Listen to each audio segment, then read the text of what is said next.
Hey, hey, and welcome back, Shine Tribe, Soul Tribe. I am so grateful that you're here. If I haven't told you recently, thank you.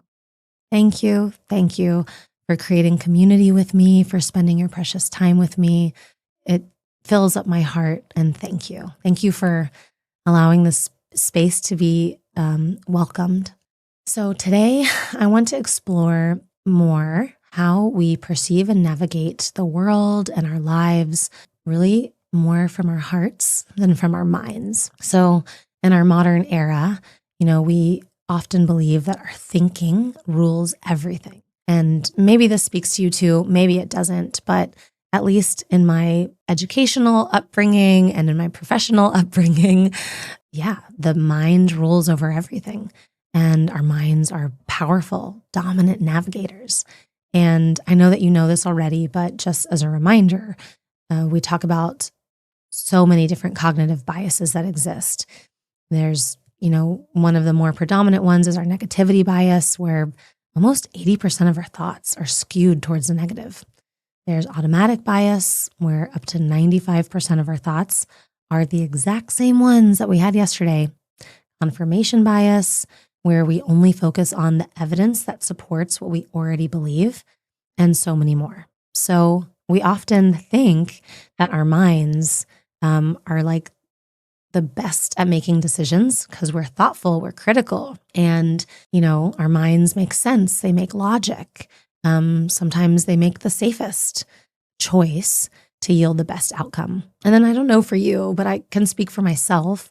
Then almost like an after fact, I would then use to check in with my heart. Like, okay, this makes sense in my brain. Now, does it align with my values, my purpose, my compassion? And sometimes I would force round peg in a square hole or a square peg in a round hole, whatever it is. And when things didn't work out, I would just go back to my mind like, okay, now mind, go fix this, go strategize, go make some more logic and sense.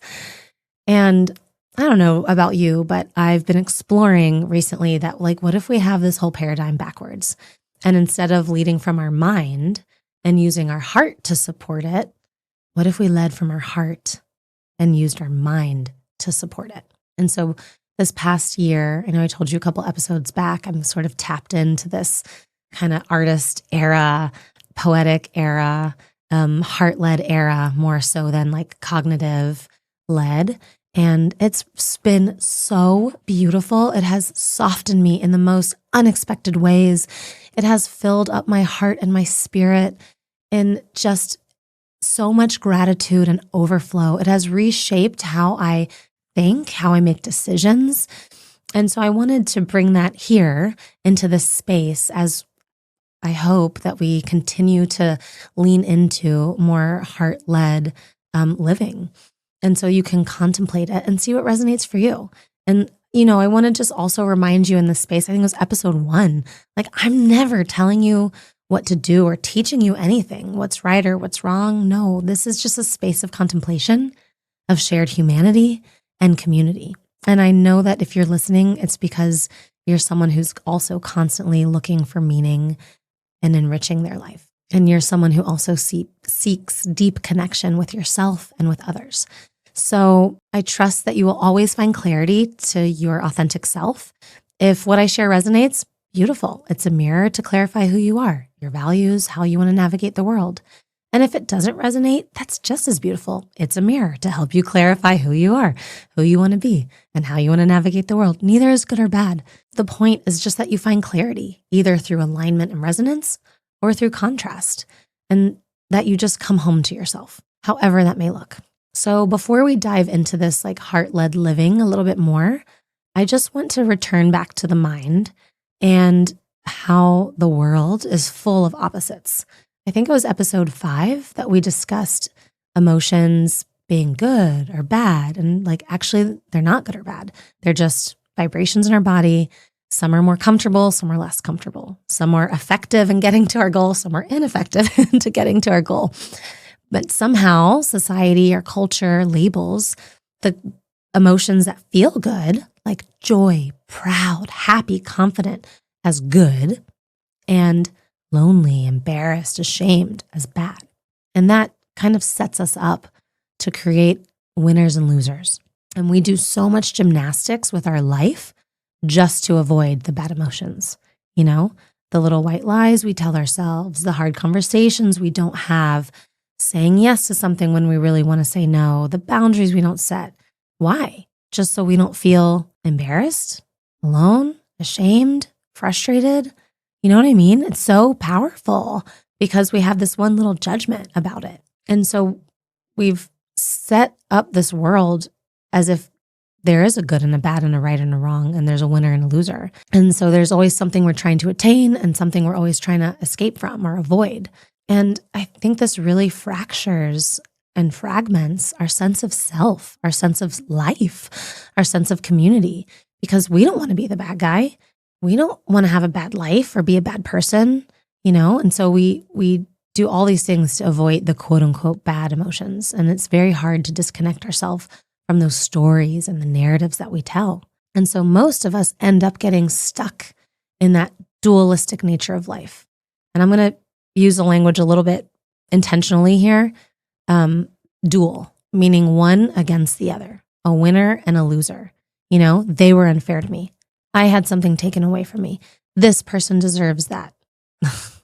And there's a charge behind the story, a charge that makes it good, bad, right, wrong, win, lose. And so it's really easy for people to come up with like extreme situations of violence and war and abuse. And I think that's probably a different discussion for a different time with other philosophical, ethical, and spiritual beliefs that are for each one of us to explore. So for now, let's contain this discussion into just like the practical and the daily, because that's where most of us live. And I think that's a more inclusive place to stay in this conversation. So as we've done before, what happens if we start removing the labels? And I want to play with the words just a little bit. So if we move from duality, where one thing is dueling against another thing, and you have a winner and a loser, to just polarity. There's a whole spectrum. This is one end of it. This is the other end of it. They're two poles on the same end of the spectrum. Up, down, left, right, hot, cold, day, night. They just exist. Nothing is wrong. Nothing is bad or good. And so the question starts to shift from like, what should I do? Who should I be? What should I have? Because that has implications. The should already is judging, judging what it means to have it or not have it, to be it or not be it. Into just, hey, this whole human experience exists all the way from this end to this end. What do I want to experience? What is the truth of my heart, of my spirit, of my soul? Where in this spectrum do I want to dance and play with? And the judgment starts to fall away. And we can see all of life as that spectrum. And I know that we've talked about this before, but just the contrast, offers us that fuller picture. Like to truly understand cold, we need to experience hot, not as good or bad, but both as necessary into understanding each other. And so they both serve purposes to enrich the experience, to enrich the meaning of the other. You see what I'm saying? So now we start integrating the opposites instead of opposing the opposites. Hot and cold are not limited experiences. We can unify them to say that one enriches the other and give them this higher purpose instead of making them against each other. I'm just going to continue to play with this concept that the mind divides. I have to navigate. I have to understand. I have to make things binary and buckets, hot, cold, one against another, But the heart can see from a different perspective. The heart unifies. This is two poles of the spectrum of the whole experience. They're not apart from each other. They are part of each other. So I wanted to set it up that way first, because when we start to come into real life, we do get attached to the stories. So hopefully with hot and cold, that's like pretty neutral, easy to get on board with. But let's do a real life example of how we usually navigate with our mind first and our heart second. And then let's just repeat the example with our heart going first and using our mind to strategize and direct. So let's say that you need to make a decision about something. You're deciding to take on a new position or a new job or a new project or task, whatever. I think the usual way that people would make a decision is thinking through everything that it's going to take from me and everything that it's going to give to me. Like we're very in our mind, logical, strategic about it. What is the time requirement this task is going to take? What are the resources I'm going to need to create it? And then on the other side of the balance sheet is, the opposing forces. What am I going to get from this? Money, recognition, time, some other benefit that's not physical. And then we try to like balance the sheets and make sure that we're getting from it more than we're giving. Most people I think would do something to their advantage, if not at least equal. Maybe it's years from now, but usually it's like a strategy to it. And then after our mind tallies up everything that is correct, and it's like we almost check in with our heart as an afterthought. Well, do I really want to do this thing? But I'll have more time, I'll have more money, I'll have more recognition. And so we have this kind of short-term stop on this long-term gain, and we can tap into the feeling of possibility to kind of push and grind, tap into the excitement of all the benefits I'm going to get. And, maybe that for a little while will be my emotional motivator. But I don't know if you've ever experienced this like I have, that it tends to be short-lived. And we're excited for a little while that we get these benefits. But then as time goes by, like all things are 50-50, the good and the bad of everything comes in equal amounts. And if I'm doing it from my head, a head-led space, then I might continue to see it in opposition. I'm giving this to get that. This is against me, but this is for me. And maybe I start noticing all the ways it is taking from me. I start losing connection with the excitement, the motivation, the connection with all the things that I'm maybe getting. And maybe I realize this is no longer worth it. It's extra acknowledgement or time or money, but I'm feeling depleted, and it's not worth it for me to feel anxiety or dread or depletion. And I'm actually not even doing this because I really want to. I'm doing this because it made logical sense, because it was safe, because it was a strategic thing for me to do. I thought it was the right thing for me to do. Someone expected this out of me, and I'm doing this for everyone else, but for me, even for logic's sake, for my mind's sake, but not really for me, for the truth of what I want, what I desire for my heart. And so now I'm resentful, I'm angry, I'm depleted, and my heart is heavy, asking for me to look at this again. There's only a winner and a loser, and I'm the loser in this decision. And from that place, I have some hard decisions. Maybe I need to delegate things, to rearrange things, to let go of things. So now let's revisit the same situation, but let's do it first from our heart and then use our mind as a support. So without changing the circumstance at all, we don't need to change the circumstance to live from our heart, because our love, our purpose, our passion, our curiosity, our desires are always with us. So perhaps one possible outcome is that I could look at this, not in that dualistic fashion, right, as a win-lose situation, but from a place that realizes this is just information for me to sit with. It's telling me something about my values, my life, who I want to be, where I want to go. Nothing has gone wrong. This is all to serve me. This is all for me, to bring me home, back to myself. Maybe the answer is not that I need to quit. Maybe this is showing me, for example, that I value being a collaborator more than a leader. Maybe I value time over money. Maybe in this season, I do value safety over risk. And I start to get curious about, what is my mind? Why did my mind tally the balance sheet this way, like it did? What is it that I think I'm going to get by doing this? Is it that I'm going to feel more important or valued? Is it that I'm going to feel more abundant, more free? And instead of trying to control the circumstance to make me feel that way, I can just ask myself, like, where in my life can I allow myself to feel this way already, right now?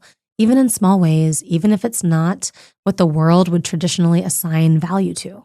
So for example, maybe I want to feel that I have impact in the world, and that's why I took on this certain task, because my mind says, oh, Sadie, in order to have impact, I need to change the outcome.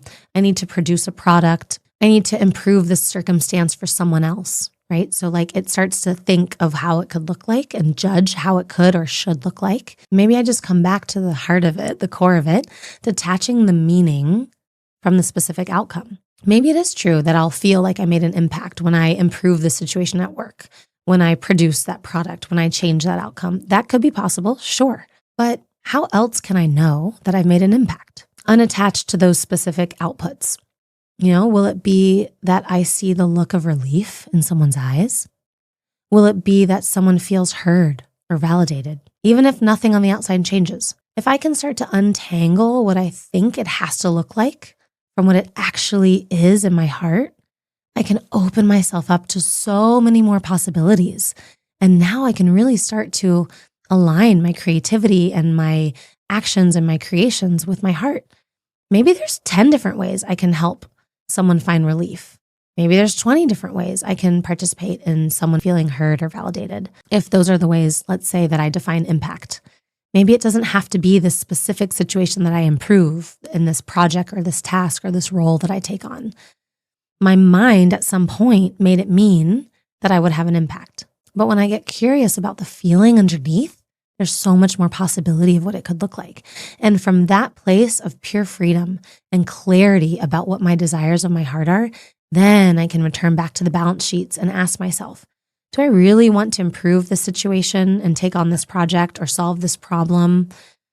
Because I don't need it to fulfill me knowing that I made an impact in the world. I know I can make an impact in the world by doing all these other beautiful ways, helping people find relief, feeling heard, being validated, being supportive, solving problems, like whatever it is that is in your heart to live and express. And so now I can open up my heart's desires of what I actually want to be doing, what I'm actually excited about and passionate about to this challenge without judgment, just with pure curiosity that this is a season of my life, that I have these certain values, and I want to live in full alignment in my passion and my purpose, however that may be. And so now I can ask myself, do I want to continue with this current task, position, role from a heart-led place? And how can I look at that as there is no winner or loser? This isn't going to take from me. No, instead, everything is set up for me to win.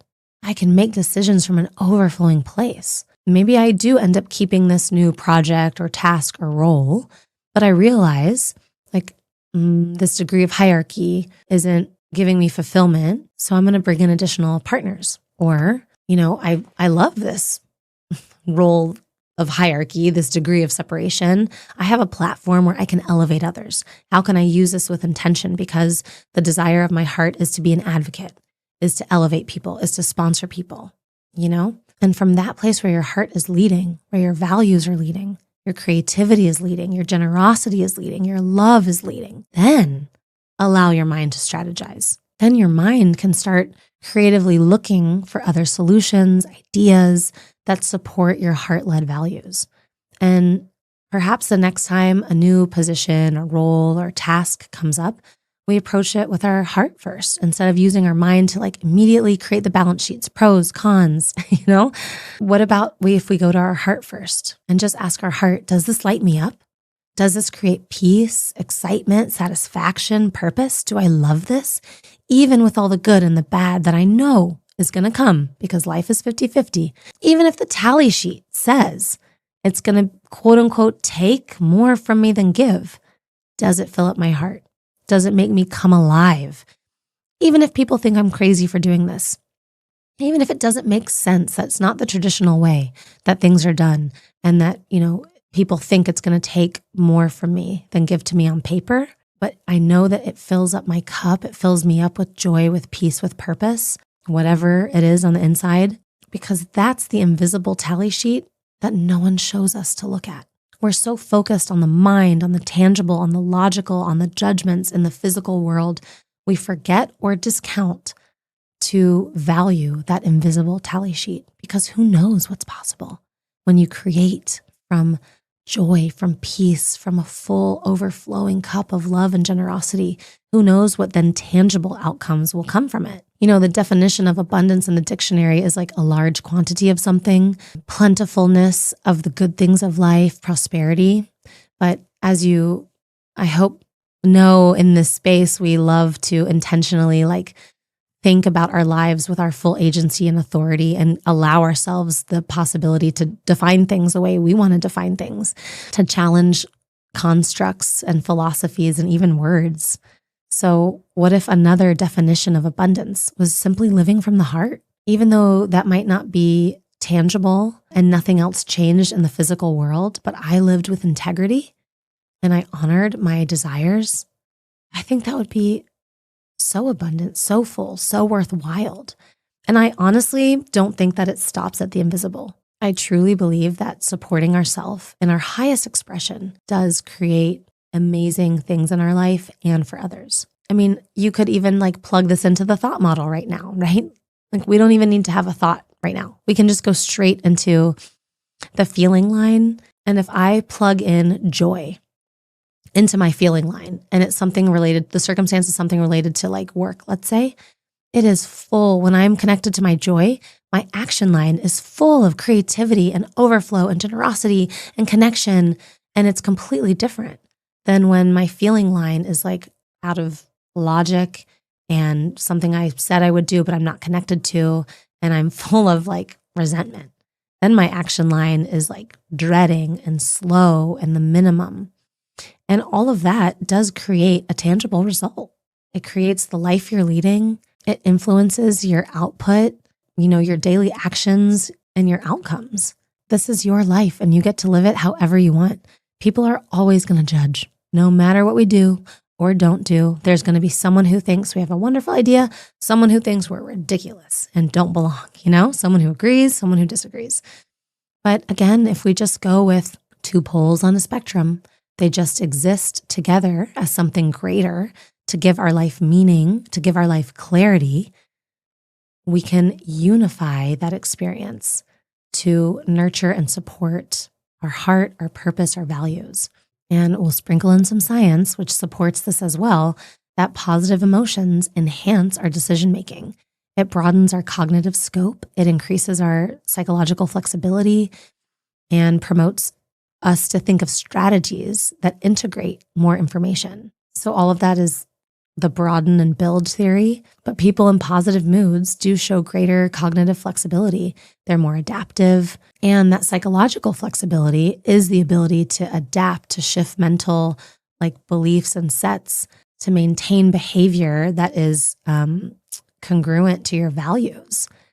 And it also buffers the negative effects of stress, anxiety, depression on your decision quality. So living a heart-led life does align with the evidence that positivity and flexibility improve our choices and our well-being. And again, I'll link all of these articles in the show notes. This is from Frontiers in Psychology, International Journal of Psychology, and Cognition and Emotion. So let's return to our example. In this heart-led approach, we can ask, if this choice fills me with joy, with purpose, excitement, and peace, even if my mind says it's going to require more on paper, my heart knows, it lives, it embodies, it feels the abundance differently than the mind can. And living from our heart, from our integrity with our desires, our curiosity and passions is the definition of abundance itself, in my humble opinion, regardless of the tangible outcomes. I know that I've seen this personally in my own life from seeing other people living from their heart. It supports their highest expression and they support me, or vice versa. When the heart leads, action just flows effortlessly. Joy fuels our connection, our creativity. And when the mind dominates, action can feel calculated. And so Albert Einstein has this famous quote that I'm sure many people have heard that says, you can't solve a problem on the same level it was created. And I think that fits here so beautifully in the context of this idea. If our mind created a problem, or judged this role, let's say, is going to be good for us because it's going to give to us more than it takes, and then later we find ourselves depleted, we just go back to the mind to try to solve the problem. And we're back to the give-take, the mind dividing the experiences, having oppositional forces against each other. And then we can't solve the problem except by quitting or giving up or continuing to be the loser. And sometimes, listen, the correct thing to do is to delegate or to stop. But I invite you that it shouldn't be from a win-lose situation, that it can be from honoring the truth of who you are and that it is truly for you because now you have found better alignment for yourself. And that's where that Albert Einstein, I think, quote makes so much beautiful support in this discussion of not solving the problem on the same level that it was created, but going to the heart because the heart can unify it. the heart can sit in the problem and open us up to such a richer way of knowing and navigating our lives and our decisions. And maybe there doesn't have to be an against for there to be a for. There can just be a for you, for your wholeness, for your experience of a rich and full life. And I know this sounds like so simple to do, but it's obviously not.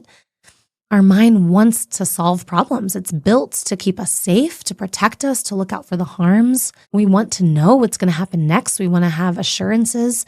And our society doesn't teach us the discomfort of the unknown and that it's okay to be in it. And that's why I put this episode after episode 19, so we could have some softness around uncertainty. If you haven't listened to episode 19, that's, I think, an interesting concept to surrender to unanswered questions and to actually use them for your own enrichment. So you can go back and listen to that one too. But this is where the hard work is. It's the invisible, cognitive, emotional management of our inner lives and of our inner stories.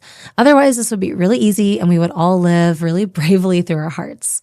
So my wish for myself, for you, for all of us is to live more and more from our hearts and use our mind as a strategist to execute our heart's wisdom, our heart's desires, and not the other way around, where our beliefs are full of bias and artificial human constructs and fear and doubt and shut us down from the whispers of our heart and from the greatest adventure of our lifetime that's just waiting to be lived. So for our ending tradition, here are a few questions to ask yourself. Where in your life do you notice judgment, opposition, or conflict that's creating pain? How can you create space around those judgments?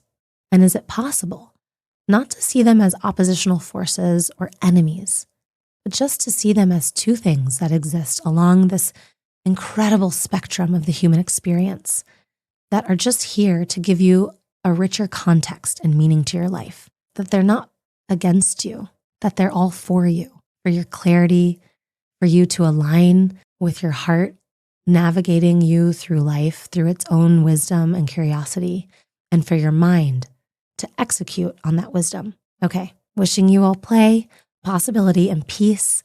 Wishing you to feel so supported in this space. And I'm so honored to be a part of your soul tribe. Sending you love. See you next week.